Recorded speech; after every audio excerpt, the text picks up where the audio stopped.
Hello students, welcome back to the channel. मैं हूं आशीष कुमार और आज हम करेंगे क्लास 9 के एक्सरसाइज 2.2 के क्वेश्चन नंबर 4 को।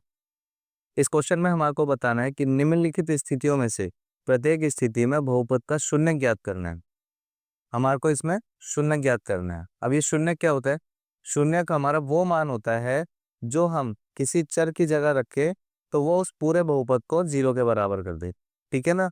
और इंट्रोडक्शन पार्ट में हमने देखा ही था कि चर क्या होता है। ए से लेकर जेड तक जितने भी होते हैं हमारे चर कहलाते हैं। ठीक है ना। तो क्वेश्चन को स्टार्ट करते हैं हम। इसका शून्य निकालने के लिए हम क्या करेंगे, ये साइड जो हमारे को गिवन है x+5, इसको हम 0 के बराबर रख देंगे। ठीक है। इसके बाद क्या करना है, नंबर्स को हम एक तरफ शिफ्ट करना शुरू करेंगे यहाँ से। x बराबर में 0, ये प्लस का 5 इधर आके माइनस का 5 हो जाएगा। और यहाँ पर क्या लिख सकते हैं हम, x बराबर में ये इसको जब हम सॉल्व करेंगे तो कितना आंसर आएगा, -5, क्योंकि 0 के साथ कोई साइन नहीं तो प्लस, तो प्लस माइनस माइनस। ठीक है ना। तो 5 में से 0 जाएंगे तो 5 आएगा और बड़े नंबर के साथ माइनस का साइन है तो यहाँ पे माइनस का साइन लगा के -5 लिख देंगे। ठीक है ना। इसको हम एक बार ही क्या करते हैं, जांच कर लेते हैं इसकी, क्या सही में x की जगह -5 रखने पर ये इस पूरे बहुपद को 0 के बराबर कर देता है क्या। तो क्या लिखेंगे हम, p, x की जगह हम यहाँ पे -5 रखेंगे बराबर में x की जगह क्या लेंगे अब फिर से -5 + 5। अब देखो माइनस प्लस माइनस, तो 5 में से 5 जाएगा तो कितना बचेगा, 0। ये 0 हो जाएगा ना पूरा। तो जो हमने क्वेश्चन किया है वो एकदम सही है। ठीक। सेकंड पार्ट में क्या करेंगे हम कि x-5 बराबर में 0, इसको भी 0 के बराबर रख देंगे पहले। फिर x बराबर में -5 को इधर लेकर आएंगे क्योंकि ये भी एक नंबर है और ये भी एक नंबर है। तो 0, ये माइनस का 5 इधर आके +5 हो जाएगा यहाँ पे। तो x बराबर में यहाँ पर 5 में 0 जमा करेंगे तो 5 ही आएगा। तो इसका शून्य निकल के आता है 5, यानी कि हम x की जगह अगर 5 रखेंगे तो ये पूरे इस बहुपद को 0 के बराबर कर देगा। और इसकी जांच करने की हमारे को कोई ज़रूरत नहीं है क्योंकि क्वेश्चन में हमारे को बोला नहीं गया है। थर्ड पार्ट में इसका शून्य ज्ञात करेंगे हम। तो अब लिखेंगे 2x+5, इसको 0 के बराबर लिख देंगे। अब एक एक करके सभी नंबर को इधर शिफ्ट करना शुरू करेंगे। तो जी बराबर का साइन 0, ये प्लस का 5 इधर आके -5 हो जाएगा। और 2x बराबर में ये कितना हो जाएगा, -5। ठीक है ना।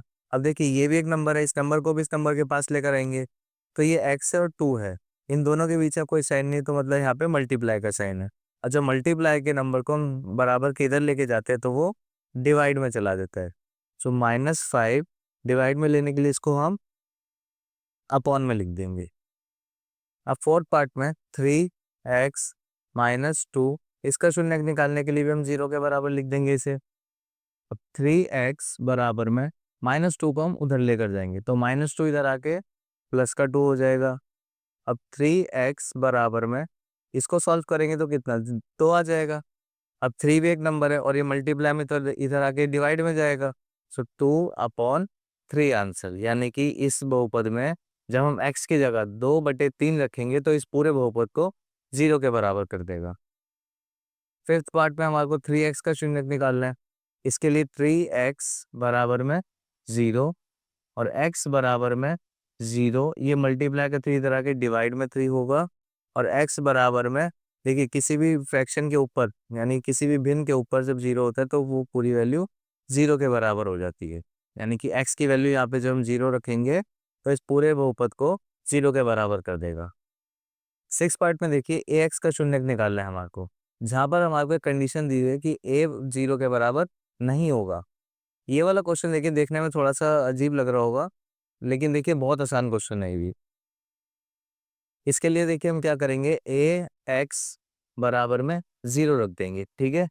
अब ध्यान देना यहाँ पर a को 0 के बराबर नहीं लेना है। ठीक है ना। यानी कि a 0 नहीं होगा, 0 के अलावा कुछ भी हो सकता है। ठीक है ना। अब क्या करेंगे हम, x को यहीं रखेंगे और 0 a को इधर लेकर आएंगे। अब क्योंकि a यहाँ पे मल्टीप्लाई तो इधर आके डिवाइड में होगा और x बराबर में यहाँ पर देखिए ऊपर 0 है तो ये पूरी वैल्यू 0 हो जाएगी। ठीक है ना। यानी कि यहाँ पर जब हम x की जगह 0 रखेंगे तो वो इस पूरे बहुपद को 0 कर देगा। 7th पार्ट में देखिए हमारे को किसका शून्यक निकालना है, सी एक्स प्लस डी का शून्यक निकालना है हमारे को।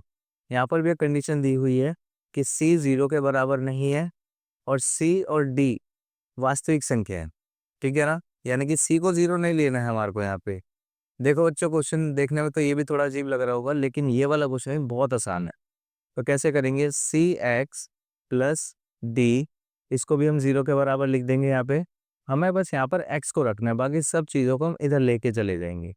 तो सी एक्स को पहले यहीं रखेंगे हम, और 0 प्लस डी को इधर लेकर आएंगे तो ये माइनस डी होगा, और सी एक्स बराबर में ये हो जाएगा। इसको जब हम सॉल्व करेंगे तो माइनस डी, और x बराबर में c को भी हम इधर ले आएंगे अब, ठीक है ना। सो माइनस डी अपॉन सी, यानी कि हम x की जगह यहाँ पर माइनस डी अपॉन सी जब रखेंगे तो वो इस पूरे बहुपद को 0 के बराबर कर देता है। और इसी के साथ क्वेश्चन नंबर 4 यहाँ पे खत्म होता है। इस चैप्टर के और भी क्वेश्चंस के लिंक आपको डिस्क्रिप्शन बॉक्स में दिए हुए हैं। और अगर आपको वीडियो पसंद आए तो वीडियो को लाइक करें, चैनल को सब्सक्राइब करें, ज़्यादा से ज़्यादा अपने फ्रेंड्स का शेयर करें। Thank you.